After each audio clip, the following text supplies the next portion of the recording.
The divine origin of the ensouled image, Theological Anthropology, Adamic Headship, and the Promise Plan of God. Introduction: The Crisis of Human Origins. In the contemporary theological landscape, the question of human origins remains a site of profound epistemological contestation.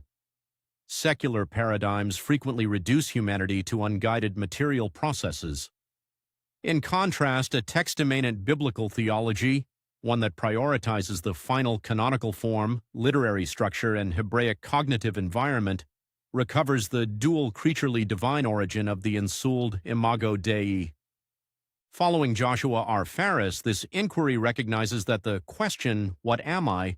cannot be separated from "Where did I originate?" According to the organic unity and progressive revelation of Scripture, humans bear both a creaturely origin from the dust of the earth and a mysterious divine origin through the direct endowment of an immaterial soul. This essay contends that fidelity to the canonical witness within Walter C. Kaiser Jr.'s Promise Plan framework requires both Adamic headship in history and the direct divine origination of the soul. While alternative approaches, such as archetypal interpretations of Adam or polygenetic models, seek pastoral and scientific rapprochement, they risk severing the text's intrinsic connections between covenantal representation, the explanation of cosmic rebellion, and the historical grounding of eschatological hope. By contrast, a historical Adamic origin preserves the coherence of the biblical narrative within God's unified redemptive plan. Section 1. The epistemological framework of creaturely and divine origins. Constructing a textually grounded theological anthropology demands careful navigation of biology, philosophy, and biblical revelation. Ferris observes that questions of origin shape broader worldview commitments regarding humanity's authoritative knowledge. The biological sciences illuminate the mechanics of creaturely existence but cannot adjudicate transcendent realities. Scripture presents a harmonious duality. Humanity is formed from the dust, as in Genesis chapter 2, verse 7, sharing solidarity with the material cosmos, yet receives a unique transcendent origin through divine inbreathing. This duality is affirmed by Jesus himself. "Don't be afraid, you are worth more than many sparrows." Such an anthropology resists both materialist reductionism and Hellenistic dualisms that undervalue embodiment. It establishes the ontological foundation for humanity's royal priestly vocation within the cosmic temple, aligning with the Promise Plan's organic progression from creation to new creation. Section 2. The Origin of the Soul, Historical Views and the Critique of Emergentism. Church history offers three primary models for the origin of the soul. Pre-existence, as held by Origen, lacks biblical warrant and leans Platonic. Traducianism links soul and body through procreation but struggles with the immaterial nature of the soul. Creationism, prominent in the Reformed tradition, affirms that God directly creates each individual soul while parents generate the body. Calvin and Turretin exemplify this view, celebrating the soul as the seat of divine knowledge and dignity. Emergentism attempts to reconcile theology with evolutionary biology by positing that the soul arises from neurological complexity. Thinkers such as Timothy O'Connor and Nancy Murphy seek to preserve mental or spiritual properties without substance dualism. Nevertheless, these models encounter significant difficulties. If the soul is wholly emergent from material processes, the ontological distinction between material and immaterial collapses, undermining humanity's spiritual uniqueness. A canonical reading of Genesis 2:7 and Zechariah 12:1 supports distinct divine creative action rather than naturalistic emergence. This preserves the Promise Plan's portrayal of humanity as the intentional crown of the cosmic temple. Section 3. The Metaphysical Necessity of Adamic Origins and Monogenesis. The divine origin of individual souls extends to humanity as a whole. The biblical narrative presupposes monogenesis from a historical first pair. A text-immanent reading of Genesis chapters 1 and 2, attentive to its ancient Near Eastern context, depicts the inauguration of the cosmic temple.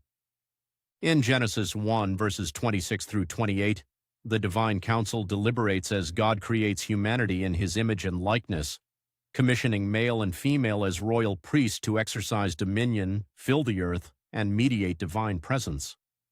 Genesis 2 focuses on this reality. Adam is formed from dust and receives the breath of life.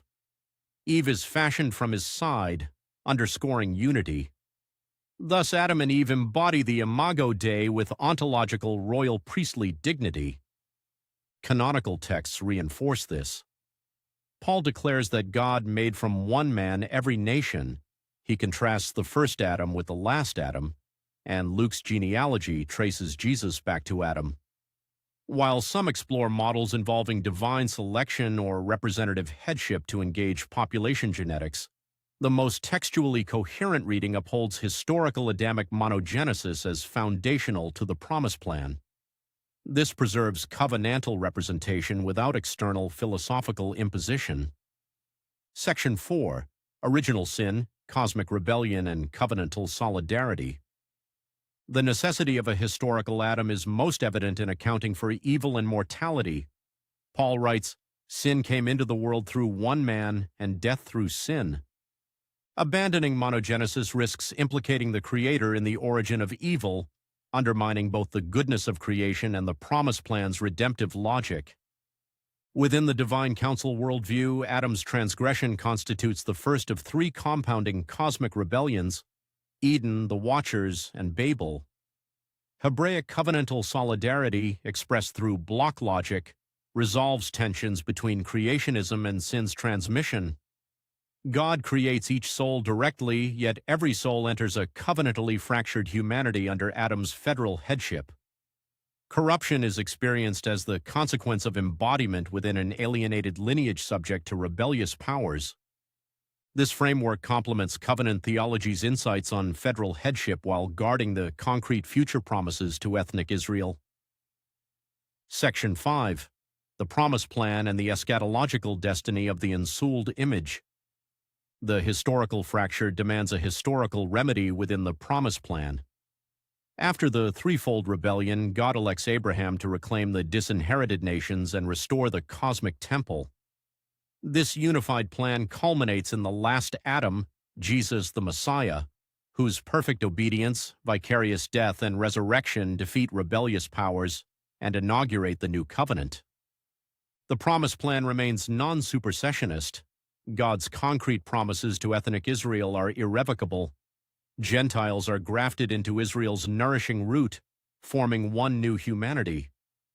Eschatologically, the ensouled image-bearers receive glorified bodies in the restored cosmic temple of the New Jerusalem, where heaven and earth unite.